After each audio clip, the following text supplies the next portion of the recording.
sure someone needs to be all over the numbers, particularly unit economics, particularly total addressable market, particularly competitors. You need a really clear definition of what the problem is. You need to be explicit about why your solution solves that problem and who for, and then you need a very clear definition of how big the market size is. I'd really like to see a slide showing the competitive landscape with a description or explanation of what the different companies do and why your business is different to them and better placed to solve this problem. Lastly, you need a clear slide laying out the economics and the growth trajectory of your business. I'd really like to see a slide showing the different reasons why this business is defensible in the long term. So the reasons why another company would find it very hard to copy or replicate this product in the coming years.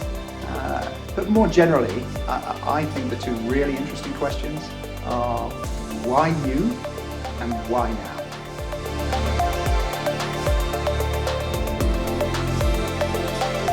Unfortunately, there's not a 1 to 10 scale, but clearly enough to give people an insight into the key topics. It's all about getting the key details in, being informative so that the VC gets a good overview of the business and the problem that it solves. So ultimately, the majority of time in the first meeting will ultimately be spent on trying to understand exactly what the product does today, the problem it solves for who. Make sure you know what the key topics are, and then be prepared to go into a lot of detail. A good investor will want to go in depth into certain subjects, so bring backup material if you think you might need it. In addition to that, we may also touch on the competitive landscape, long-term defensibility, market size, and of course, team. And then make them do some work. If these guys are interesting enough to deserve your money, then they're going to know the key areas and to some extent let them push you on the things that are important to them.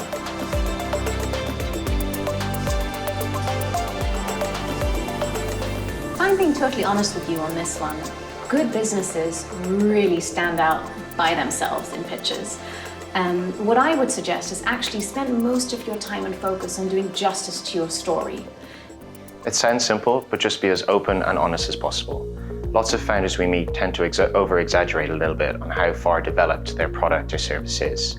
We don't mind at all if it's at an early stage. Maybe you just have a few small pilot customers but are yet to get any big chunky contracts. That's fine. It might mean that this round is too early for us, but we'd rather know that in advance and come back to you at a later round. In addition, what's really important as well is your passion. Show that to us. Why are you the right person to go after this opportunity, and why does this opportunity mean so much to you? People is one of the most important things in what we do. The idea is only a part of it, so showing why you are the right person is also so important to us. Other than this, I really like when a founder can clearly lay out where they sit in the value chain, why that place is important, how they sit versus their competitors, why customers really value that, and how they see their market progressing over the next few years. Be all over your numbers. Make sure you know them forwards, backwards, and inside out. Be realistic about where the business is going and paint the vision clearly. In the end, what we're looking for is a differentiated idea that's meeting a broken customer need in a large market. Hit those on the head and I'll guarantee you've got a second meeting.